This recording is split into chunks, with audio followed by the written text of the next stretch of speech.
ஹிந்து என்ற சொல் எப்படி உருவானது என்றால், இந்திய துணைக்கண்டத்திலிருந்து பல நாடுகளிலிருந்து மத்திய கிழக்கு நாடுகள், பாரசீக நாடு போன்ற நாடுகளுக்கு வணிகத்திற்காக செல்லும் பொழுது, அவர்கள் இந்த துணைக்கண்டத்திலிருந்து வரும் அனைவரையுமே ஹிந்துக்கள் என்று அழைத்தார்கள். அதற்கு காரணம் சிந்து நதி என்று ஓடிக்கொண்டிருக்கின்றது. அது வடமேற்கு பகுதியிலே இந்தியாவிலே ஓடி இன்று பாகிஸ்தானிலும் சென்று கொண்டிருக்கின்றது. அந்த பகுதிக்கு அப்பாற்பட்ட அவங்கள பொறுத்தவரைக்கும் இந்திய துணைக்கண்டத்தில் இருக்கக்கூடிய அனைவருமே இந்துக்கள் என்று அழைத்தார்கள்.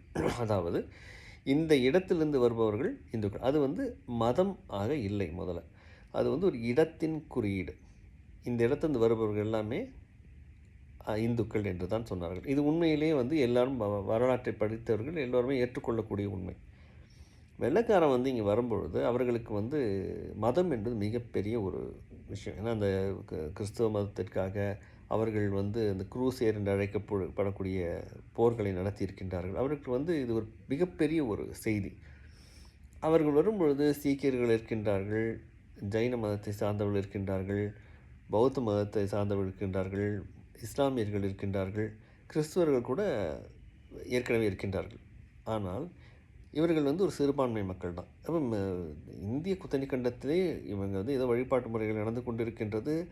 இதற்கு பெயர் இல்லை, இதுக்கு ஒரு புத்தகம் இல்லை, இது ஒரு முறையான மதம் இல்லை என்று சொல்லும் பொழுது வெள்ளைக்காரர்கள் இதுக்கு ஒரு பெயர் ஹிந்து என்று அவர்கள் வைத்தது தான்.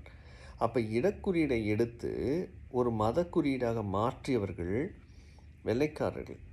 அதனால் நம்ம நம்ம இடத்தை நம்மக்கிட்ட சொல்கிறாங்க, நீங்கள் ஹிந்து. நம்ம போய் நம்மளுடைய மதம் இந்துன்னு சொல்லலை. வெள்ளைக்காரர்கள் நம்ம இடத்தை நம்மகிட்ட நீங்களாம் ஹிந்து.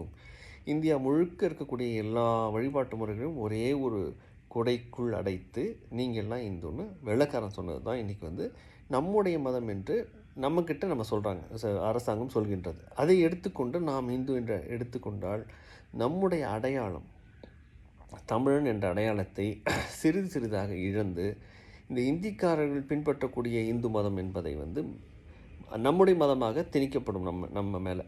இது ஒரு அபாயகரமான ஒரு திசை. நம்ம அடையாளங்கிறது தமிழ் தான். நம்மளுடைய வழிபாட்டு முறைகள் பெயர் வைக்கவில்லை என்பதற்காக நாம் இந்து என்ற அந்த அடையாளத்தை ஏற்றுக்கொள்வது நம்முடைய எதிர்காலத்திற்கு, நம்முடைய வழிபாட்டு முறைக்கு, நமக்கு, நம்முடைய கோயில்களுக்கு எல்லாத்துக்குமே ஒரு சிக்கலை எதிர்காலத்தில் உருவாக்கக்கூடிய வாய்ப்பு இருக்கின்றது.